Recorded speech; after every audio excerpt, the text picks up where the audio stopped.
आंदोलन के तरीके यहाँ पे डटी हुई है, ऐसा क्या रीज़न है? ऐसा ये रीज़न है सर कि जब मेरी 16/2/2020 को मेरी शादी हुई थी तो उसमें मेरे पति का रुझान मेरी ओर बिल्कुल नहीं था। पति के उनके अवैध संबंध थे मिसेस अंकिता सिंह के साथ, जो मामा की बहू जेठानी है। उसको हनीमून में टिकट कटवा करके मेरे पति ले गए थे, उसके साथ संबंध स्थापित किए। वह लखनऊ में क्योंकि मामा का घर है, उस बाथरूम में मैंने अंकिता व मेरे पति को संबंध बनाते हुए मैंने खुद देखा है। दूसरी चीज़, इनके पिताजी को इनकी मुँह मांगा दहेज नहीं मिला था कि इनको 10 बीघा ज़मीन चाहिए, उसका 10 लाख कैश चाहिए, उसके बाद 4 wheeler top model Wagon R चाहिए है। तो जब इनको मिला नहीं तो ये हमें पीड़ित करने लगे। वह तीसरे दिन ही मेरी सास प्रतिभा सिंह चौहान ने मेरा सारा जेवर उतरवा लिया और अपने पास रख लिया।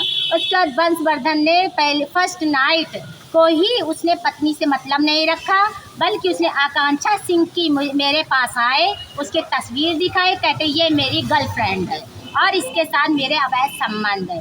जो कि इनके जो असली संबंध थे वो अंकिता सिंह के साथ पुराने संबंध थे 4 साल से। उसके बाद मेरे पति टिकट कटवा करके वहाँ ले गए, उसके साथ संबंध बनाए। संबंध बनाने के बाद मैंने जान बचाने मुझे मरवाने ले गए थे हनीमून में, स्केटिंग व पैरा राइडिंग के बहाने कि वहाँ पैरा राइडिंग करेगी, स्केटिंग करेगी व राफ्टिंग करेंगी। 3 प्लान बनाए, जिसमें मैंने किसी तरह पैरा राइडिंग नहीं की, न राफ्टिंग की, न स्केटिंग की। उससे मैं किसी तरह बच करके मैं निकल के चंगुल से आई हूँ। उसके बाद मैंने अपने पति के खुद फ़ोन में चैट्स पढ़े थे रूही चौरसिया। इसके बाद आपने कानूनी कार्रवाई की? कानूनी कार्रवाई मैंने पहले घर वालों को बताना ज़रूरी समझा कि पहले घर में अपनी बात रखते हैं, यदि घर में बात बन जाती है तो इस बात को क्यों अपना समाज में फैलाए।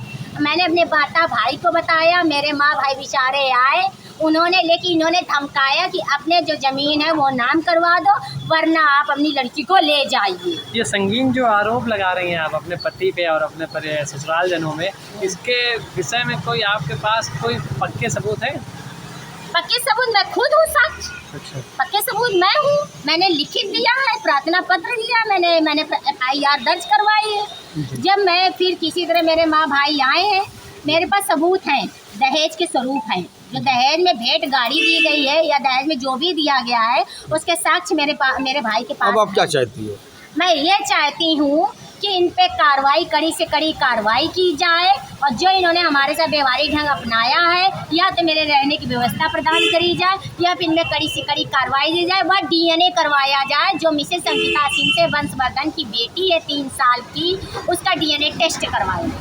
आपको नहीं लगता ये संगीन आरोप है? बहुत ही ज़्यादा संगीन आरोप। ये सच है, ये साक्ष्य है, इसमें साक्ष्य सामने आ जाएगा कि क्या सच है क्या झूठ है। ये संगीन आरोप नहीं है, जो सही है, जो इन्होंने जुर्म किया है वो गलत है। न्याय नहीं मिलता तो कब तक की ये सत्याग्रह आंदोलन चलता रहे? ये मेरा जब तक जीवित हूँ तब तक मेरा सत्याग्रह ये चलता रहे। आप दहेज दी गई गाड़ी है, उसी में 1 साल से रह करके आप अनशन कर रही हैं। मैंने FIR दर्ज कराई। FIR 2021 27 अगस्त को मैंने दर्ज कराई। उसमें धारा 377, धारा 323, धारा 504, धारा 498 एक्ट दर्ज की गई थी। उसमें इन्होंने स्टे लेने के लिए हाई कोर्ट भागे हैं। हाई कोर्ट ने इन्हें स्टे दे दिया किसी तरह बहाने से। फिर उसका 164 के बयान मेरे नहीं दर्ज हो रहे थे। 164 बयान के लिए मैंने पुलिस लाइन से फ़ोन करवाया है। 164 के मेरे बयान दर्ज हुए। वह चौकी में मेरे उस्मानपुर चौकी में 151 के मेरे बयान दर्ज हुए। 156 जो भी होते हैं 161 के वो बयान मेरे दर्ज हुए थे। चौकी में बयान है। मेरा मेडिकल हुआ था काशीराम में, वो मेडिकल मेरे लिखित तौर पर दिया है, उसमें मेरा मेडिकल भी लग चुका है। उसके बाद भी चार्जशीट नहीं फाइल हो रही थी, तो मैंने 1090 में कंप्लेन करके किसी तरह मैंने चार्जशीट फाइल करवाई है। माननीय योगी आदित्यनाथ को एप्लीकेशन लिख करके मैंने पोर्टल करी थी। इन्होंने मुकदमा वापस लेने की हमें धमकी दी थी कि आप मुकदमा वापस ले लीजिए वरना हम तुम्हें मरवा देंगे। आपके पति और आपके ससुर क्या करते हैं? मेरे पति IDFC फर्स्ट बैंक में फाइनेंसर का काम करते थे। ये छोटी कम उम्र की लड़कियों को फंसा करके पैसा लूटना चाहते थे। ये फ्रॉड लड़का है। ये परिवार 420 है। पति हमारे ससुर हमारे असलहा बाबू मिस्टर चंद्रहास सिंह चौहान असलहा बाबू थे। इन्होंने अपने आधार पर डिमांड रखी कि मुझे 10 लाख कैश चाहिए, 4 व्हीलर टॉमरे वैगनार चाहिए, 5 अंगूठियाँ चाहिए, सभी रिश्तेदारों को 1,000 रुपये चाहिए, वह गिफ्ट चाहिए, 32 डब्बे मिठाई चाहिए, वह मॉल से कपड़े चाहिए, जिसका पर्चा मेरे भाई के पास है। आपके ऊपर शांति भंग में 151 की पहले भी कार्रवाई हुई थी, हाँ, वो क्या ये हुई प्रकरण थी था? कि सर ये मेरे पति मेरे साथ 5 आदमी घर में लेकर के दाखिल हुए थे।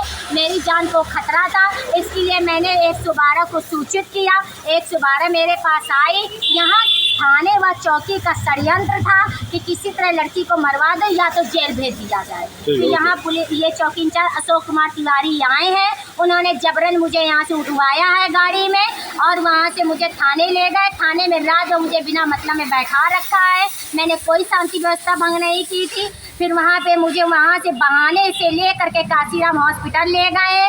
वहाँ मेरे साथ चीर-फाड़ होने वाली थी, मुझे जान का खतरा था, मेरी मृत्यु होने वाली थी। वहाँ पे मैंने लिखित तौर पर डॉक्टर को दिया है कि शारीरिक तौर पर, मानसिक तौर पर व आंतरिक तौर पर किसी भी प्रकार की कोई समस्या नहीं है, अतः मैं अपना मेडिकल परीक्षण नहीं कराना चाहती। फिर मुझे सीओ भेजा गया, सीओ से मैं किसी तरह यहाँ अपने वापस आ पाई। ठीक।